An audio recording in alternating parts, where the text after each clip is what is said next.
నమస్తే కిరణ్మయ్య గారు. నమస్తే అండి. సో వెజైనా హైజీన్ అనేది చాలా మ్యాండేటరీ అని చెప్తూ ఉంటుంటాం. ఈవెన్ ఉమెన్ యూరిన్ పాస్ చేసిన మోషన్ వెళ్ళినా సరే మీరు ప్రతిసారి క్లీన్ చేయండి, వామ్ వాటర్ లేదంటే కొంచెం ఇలా ఇంత డీటెయిల్డ్గా చెప్పడం జరుగుతూ ఉంటుంది. హైజీన్ చాలా మేజర్ పాత్ర పోషిస్తూ ఉంటుంది. ఉమెన్ హైజీన్లో ఎస్పెషల్లీ వెజైనాకు సంబంధించి ఎటువంటి కేర్ తీసుకోవాలి అంటారు? సో నార్మల్గా ఇంటిమేట్ ఏరియా ఏంటంటే ఈ యోని యొక్క ముఖద్వారం ఉంటుంది కదా, దాని బయట ఉన్న ఏరియా, తర్వాత థైస్ ఉంటాయి, థైస్ లోపల భాగము, ఇవన్నీ కూడా క్లీన్ చేయాల్సిన ఏరియాస్ కిందకు వస్తాయి అన్నమాట. దీన్ని vulval area, inner side of the thighs అంటారు. నెక్స్ట్ ముఖద్వారం దగ్గర నుంచి లోపల అంటే బర్త్ కెనాల్ ఉంటుంది, దాన్ని యాక్చువల్లీ వెజైనా అని అంటాం. సో ఆ బర్త్ కెనాల్ ఆర్ వెజైనా అని ఏంటంటే మనం ఏం క్లీన్ చేయని అవసరం లేదు, అది సెల్ఫ్ క్లీనింగ్ అనమాట.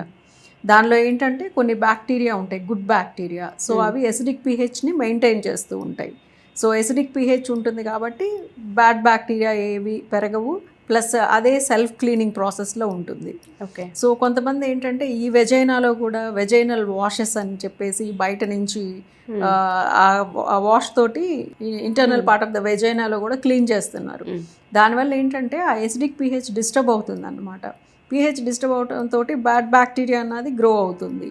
సో అసలు వెజైనాని లోపలి దాన్ని మనం టచ్ చేయొద్దు, ఏ విధమైన వాషెస్ కానీ ఏవి యూస్ చేయని అవసరం లేదు. ఓన్లీ అవుటర్ పార్ట్, ఇప్పుడు నేను చెప్పాను కదా ముఖద్వారం బయట వల్వల్ రీజన్ అంటారు, తర్వాత థైస్ యొక్క ఇన్నర్ సైడ్, ఆ ఏరియాస్ని ఏంటంటే మనం క్లీన్గా హైజీనిక్గా ఉంచుకోవాలి.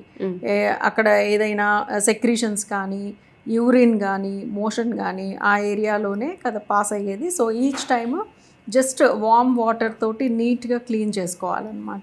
ఓకే. క్లీన్ చేసుకున్న తర్వాత ఈ క్లీనింగ్లో కూడా ఒక టెక్నిక్ ఉంది.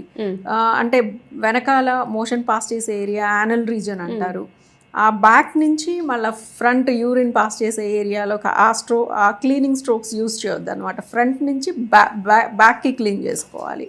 ఓకే. ఎందుకంటే యానల్ రీజన్ అక్కడ బ్యాక్టీరియా చాలా ఎక్కువ ఉంటాయి. సో ఆ బ్యాక్టీరియాని బ్యాక్ నుంచి ఫ్రంట్ స్ట్రోక్ ఇచ్చినట్లయితే కనుక ఈ వల్వల్ ఏరియా అంతా కూడా ఎఫెక్ట్ అవుతుంది. యూరిన్ ప్యాసేజ్ వెజైనా అక్కడికి వచ్చేస్తాయి bacteria. So front urine pass చేసే ఏరియా నుంచి యానల్ రీజియన్ వైపు ఉండాలన్నమాట క్లీన్ చేసుకున్నప్పుడు స్ట్రోక్స్. అది వెరీ వెరీ ఇంపార్టెంట్. చాలా మంది వెనక నుంచి ముందుకు క్లీన్ చేస్తారు, బట్ నో, ముందు నుంచి వెనకకి క్లీన్ చేసుకోవాలి. వామ్ వాటర్, మైల్డ్ సోప్ లాంటిది యూస్ చేయొచ్చు అనమాట. వాష్ కానీ ఏదైనా మైల్డ్, బికాస్ ఆ ఏరియా చాలా సెన్సిటివ్ ఏరియా కాబట్టి హార్ష్వి కూడా యూస్ చేయకూడదు క్లీన్ చేసే ఏజెంట్స్. ఇప్పుడు మామూలుగా కొన్ని సెంటెడ్ ప్రోడక్ట్స్ ఇవన్నీ కూడా దొరుకుతున్నాయి బయట, బట్ అవి వాడినప్పుడు ఏంటంటే అది చాలా ఇరిటేషన్ అదంతా ప్రొడ్యూస్ చేస్తుంది అనమాట ఆ ఏరియాలో. సో ఇరిటేషన్ వచ్చేసి వాళ్ళకి ఇచ్చింగ్ ఇవన్నీ కూడా వస్తూ ఉంటాయి. సో ఆ ప్రోడక్ట్స్ ఏవి యూజ్ చేయొద్దు, జస్ట్ వామ్ వాటర్, ఇంకా కావాలంటే అందులో ఒక 2 drops ఆఫ్ డెటాల్ యూజ్ చేస్తే ఇట్ విల్ గివ్ బెస్ట్ అనమాట. సో నెక్స్ట్ క్లీన్ చేసుకుని అయిపోయిన తర్వాత ఏంటంటే ఆ ఏరియానంతా డ్రై చేసేయాలి, వెట్గా ఉంచొద్దు. వెట్గా డ్రై అయిన తర్వాతే ఇన్నర్స్ కానీ ఏవైనా వేసుకోవాలి. నెక్స్ట్ వచ్చేసి ఆ ఇన్నర్స్ అవి కూడా కొద్దిగా ఫ్రీగా, అంటే మరీ టైట్వి యూజ్ చేయకూడదు అనమాట. మరీ టైట్వి యూజ్ చేసినట్లయితే కనుక అక్కడ గాలి ఆడకపోయేసరికి బ్యాక్టీరియల్ గ్రోత్ ఎక్కువ ఉంటుంది. సో అక్కడ కూడా జాగ్రత్త తీసుకోవాలి, వేసుకునే ఇన్నర్స్ దగ్గర నుంచి ఎవ్రీథింగ్. అండ్ ఆల్సో మెటీరియల్ కూడా కాటన్ టైప్ యూజ్ చేయటం బెటర్ ఆ ఏరియాలో, because sensitive area, sweat absorb చేసుకోవాలి, ఇవన్నీ ఉంటాయి అన్నమాట. ఏదన్నా వెట్గా ఉన్నప్పుడు కానీ అబ్జార్ప్షన్ కోసం కాటన్ యూజ్ చేయాలి. ఎస్పెషల్లీ ఇంకా పీరియడ్స్ ఆ టైంలో అయితే కనుక చాలా హైజీన్ మెయింటైన్ చేయాలి.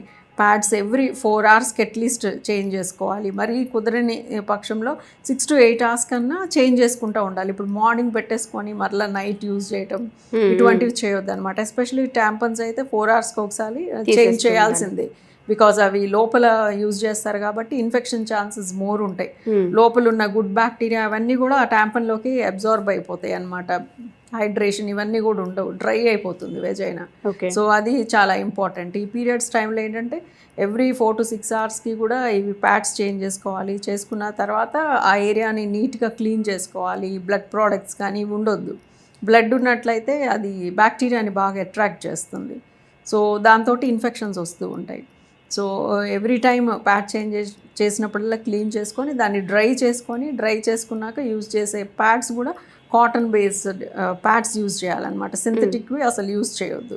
ఓకే. బికాస్ దానివల్ల మనకి స్కిన్కి ఇరిటేషన్ వస్తుంది. తర్వాత కార్సినోజెనిక్ ఏజెంట్స్ కూడా అందులో చాలా ఉంటాయి సింథటిక్ వాటిల్లో. సో అది అసలు నాట్ అడ్వైజ్డ్ ఇప్పుడు. సో ఇటువంటి జాగ్రత్తలన్నీ తీసుకోవాలి వెజైనా ఆర్ వల్వల్ క్లీనింగ్ కోసం. సో మీరు చెప్పినట్టుగానే చాలా సందర్భాల్లో వెజైనా క్లీనింగ్కి సంబంధించి చాలామంది పెద్దగా పట్టించుకోరు అండ్ చాలా లైటర్ వెయిట్లోనే మనం చూస్తూ ఉంటుంటాము. ఏదైనా ప్రాబ్లం వచ్చినప్పుడే మనకి ఆ వాల్యూ తెలుస్తూ ఉంటుంది. తెలుసో తెలియకో చాలామంది ఇన్ఫెక్షన్స్కి గురి అయ్యి వాళ్ళలో వాళ్ళు ఇబ్బంది పడుతూ ఉంటుంటారు. ఒకటి స్మెల్స్ గమనిస్తూ ఉండడం, లేదంటే చిన్న చిన్న పింపుల్స్లా ఫామ్ అయిపోయి ఇచ్చింగ్ రావడం, అక్కడ ఏరియా అంతా డార్క్ అయిపోతూ ఉండడం అండ్ దాంతోపాటు అసలు చాలా అన్కంఫర్ట్గా ఫీల్ అవుతుంటుంటారు. కొంతమందికి అక్కడ స్వెట్ ఎక్కువ ఫామ్ అవుతూ ఉంటుంటుంది.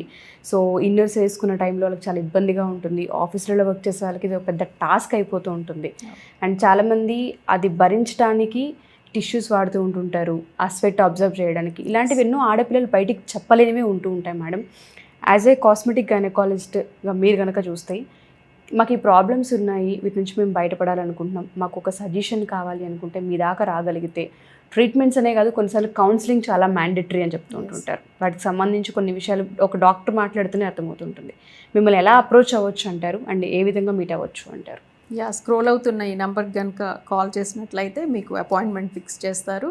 ఆ డేట్ అండ్ టైంకి వచ్చి మీరు కన్సల్ట్ చేసినట్లయితే కనుక మీ కండిషన్ ఏంటో చూసి ట్రీట్మెంట్ ఇస్తాము. మా సెంటర్స్ వచ్చేసి Hyderabad Banjara hills road number 1 and A S Rao నగర్లో ఉన్నాయండి. నెక్స్ట్ వరంగల్లో కూడా ఉంది. సో ఎవరైనా సరే ఈ వీడియో కనుక చూస్తూ ఉంటే వెజైనా హైజీన్కి సంబంధించి చాలా విషయాలు ఉంటూ ఉంటాయి. ఇవన్నీ పాటించడంతో పాటు చాలామందికి కొన్ని పర్సనల్ ప్రాబ్లమ్స్ ఉంటుంటాయి వెజైనాకి సంబంధించి. ఈవెన్ ఇంట్లో మదర్తో కూడా కొంతమంది ఆడపిల్లలు ఓపెన్గా చెప్పలేరు. మీకు ఏవైనా ప్రాబ్లమ్స్ ఉండి అవి మీరు ఐడెంటిఫై చేసి డాక్టర్ దాకా రీచ్ అవ్వాలనుకుంటే మనతో పాటు కిరణ్మయ్య గారు ఉన్నారు. సో ఆవిడ నెంబర్ కింద స్క్రోల్ అవుతూనే ఉంటుంది. దాన్ని మీరు కాంటాక్ట్ చేయగలిగితే డైరెక్ట్ మేడమే మీతో మాట్లాడే అవకాశం ఉంటుంది. మీ ప్రాబ్లమ్కి కూడా సొల్యూషన్ చెప్పే అవకాశం ఉంటుంది. Thank you ma'am. Thank you so much. Thank you అండి.